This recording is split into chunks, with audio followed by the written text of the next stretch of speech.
Bom, pessoal, temos aqui mais uma vez o Enem 2015, dessa vez com uma questão de termodinâmica. Vejamos lá. Uma pessoa abre sua geladeira, verifica o que há dentro e depois fecha a porta dessa geladeira. Por enquanto, para mim, é uma questão extremamente autobiográfica, porque isso resume toda a madrugada da minha vida.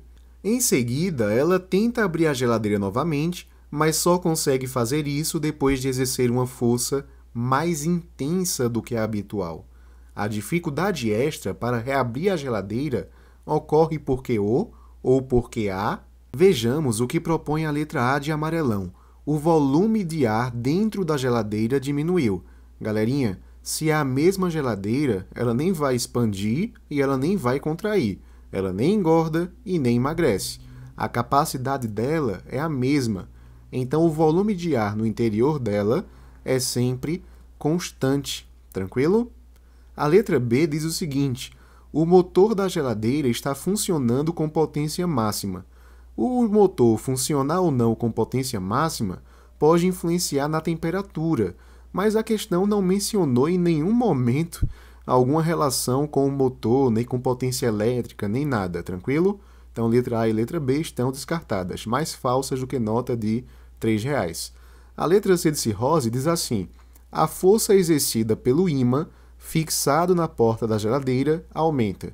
Galera, a geladeira ela não vai mudar de material, ela não é um X-Men, e o ímã também não vai ser alterado. Então, se é a mesma geladeira e é o mesmo ímã, a força magnética entre eles é a mesma, tranquilo?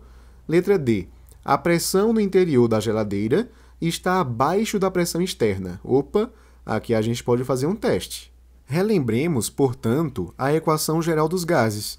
Pressão inicial vezes volume inicial sobre a temperatura inicial é igual a tudo isso, só que em vez de ser inicial, vai ser final. Tranquilo? Primeira coisa que a gente pode perceber é que, como o volume é constante, essa é uma transformação isovolumétrica, a gente pode descartar aqui o volume da jogada. Essa pressão inicial, primeiro, é inicial de quê? O momento inicial que eu estou olhando é o momento em que eu deixei a geladeira aberta por um certo tempo.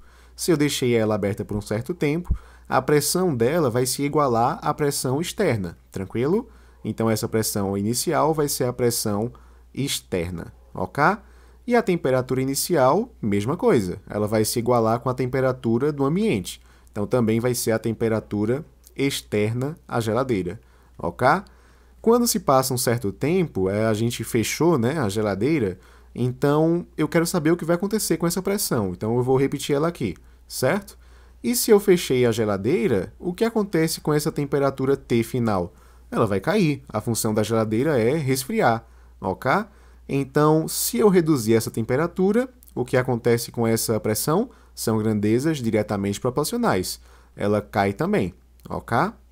Opa, então quer dizer que a pressão interna ela é menor do que a pressão externa? Exatamente isso, jovem gafanhoto. Então, a letra D diz que a pressão no interior da geladeira está abaixo da pressão externa. Isso é verdadeiríssimo. Então, nossa resposta, letra D de diarreia, sim. Caso você tenha dificuldades em enxergar isso, basta lembrar que pressão pode ser calculada como quociente entre a força e a área. Se a gente reduziu a pressão pelo que a gente argumentou antes, então a força que o gás exerce nas paredes do recipiente também vai ser reduzida. Como é que a gente enxerga isso?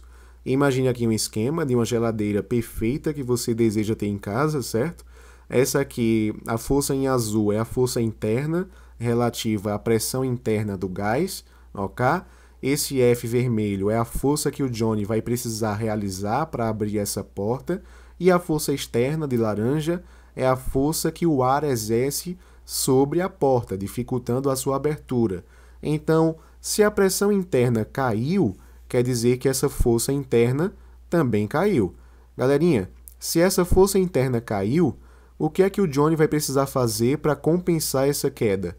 Ele vai precisar realizar uma força cada vez maior, o que é relativo ao esforço que a questão menciona, né? Após aquele processo, vai ser mais difícil abrir a geladeira, porque eu vou precisar exercer uma maior força nela, tranquilo? Pelo famoso desencargo de consciência, a gente pode olhar aqui a letra E, ela diz que a temperatura no interior da geladeira é inferior ao valor existente antes de ela ser aberta. Galerinha, quando a gente abre a geladeira, a temperatura vai aumentar, tranquilo? Então não vai ficar inferior. E outra, nada impede que, por exemplo, a gente tem uma temperatura X antes de ela ser aberta, a gente abre, vai para uma temperatura Y, tal que Y seja maior do que X. Quando a gente fecha novamente, depois de um certo tempo, a gente vai retornar para a temperatura X, sem nenhum problema, ok? Então a letra E de ebola também está falsa. Tranquilo, pessoal? Até a próxima!